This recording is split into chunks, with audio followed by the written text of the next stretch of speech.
we've been trying to crack open the doors to develop a lab culture, an innovation mindset, a safe place, a playground where they can meet new characters, new businesses, new projects, get inspired by new and different ways of thinking, and put those into practice without putting the whole ship at jeopardy.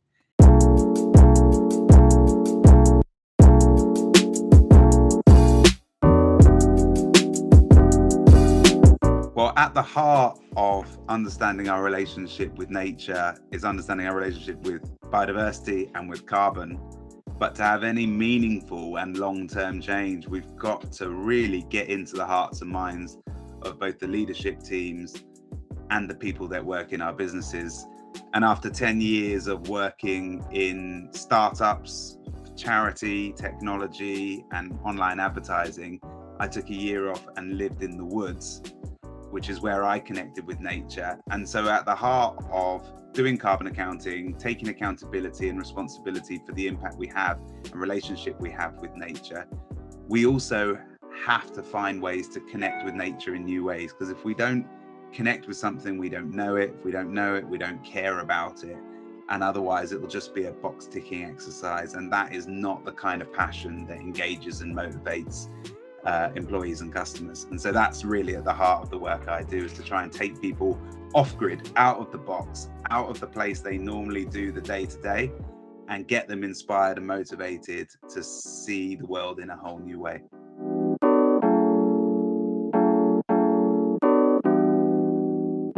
The human challenge has always been to discover fire, learn how to harness it without burning our house down. And artificial intelligence is at the heart of this new technological wave, which is as powerful as us finding fire in the first instance all those years ago. And so the challenge is, how can we develop the tools and have the wisdom to know how to use them to develop our lives and society, not to destroy it.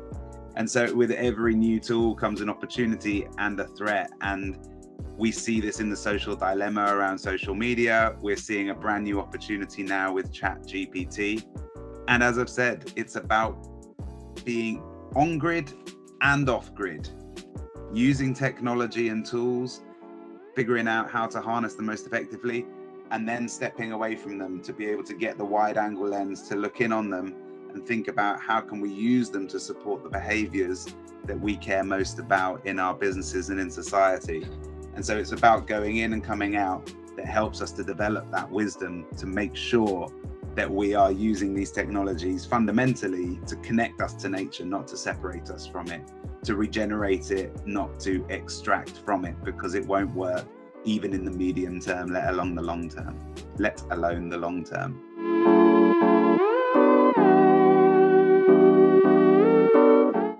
That's a great question. How can businesses maintain a startup mindset? This year I've been working with the Crown Estate, who are pretty much as long-term as an organization as you can thinking about their implications over 300 years. We've been trying to crack open the doors to develop a lab culture, an innovation mindset, a safe place, a playground where they can meet new characters, new businesses, new projects, get inspired by new and different ways of thinking, and put those into practice without putting the whole ship at jeopardy. And so really, I think that a startup culture is an experimental culture, an innovative culture, one that understands play, uses its intuition, forages ideas and puts them together to go from 0 to 1. But it's just not safe to do that at scale when you're running a successful organization. And so we love creating little safe places and a set of language and a culture that goes with it to get excited about telling the stories that come from those playful areas within businesses.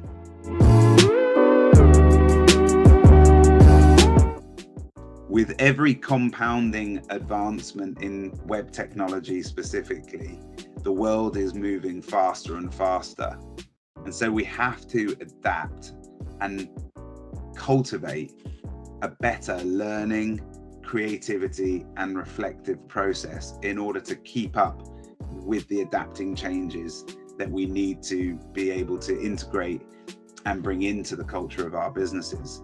So never before has it been more valuable than to learn how to take time to step away from the work and the tools that we're using in order to think about how to continually update our operating system to make sure not just the apps, but the fundamental operating system that we're running in our business is in the mindset and in the tools that we use is actually fit for purpose week in, week out, year in, year out, because otherwise we'll be left behind.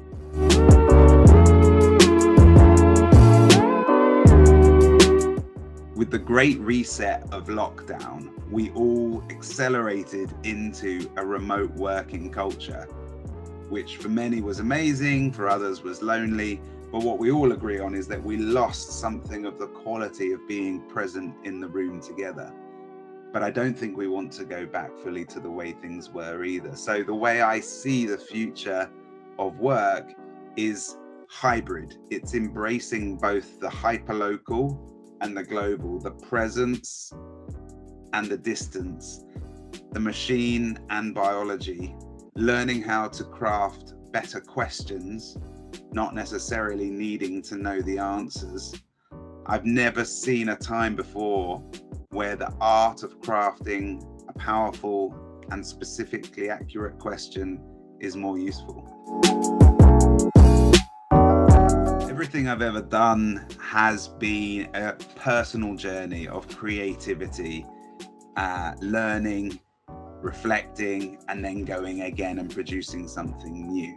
And that's the stories and real lived experience that I try and bring when I come and share with an audience. I'm not actually a fan of a monologue, not fan of a one-way interaction. I'm a big believer in co-creativity, that imagination that gets cultivated and shared when we have dynamic interaction. So in every space that I get to come and share with an audience, I try to make that audience into a community that shares this co-creative space, which is what I find to be the most powerful kind of interaction that changes hearts and minds, that develops culture, and ultimately inspires people beyond the walls of the room that we're sitting in.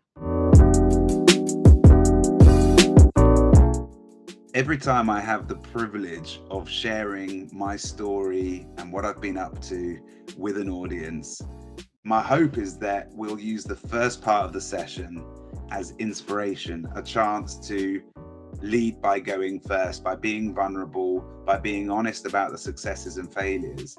And then the magic is really when we turn that dynamic around and when we really start asking and pulling from the crowd, turning that audience from consumers to co-creators.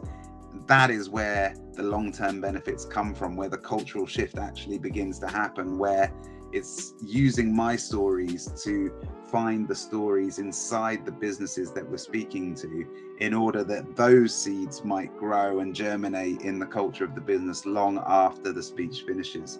And so I hope that it's the conversations that happen over coffees and teas at the end of my speech that really will be where the excitement is, and that I'm just there as a conduit to getting to that investment to be realized inside the life of the business.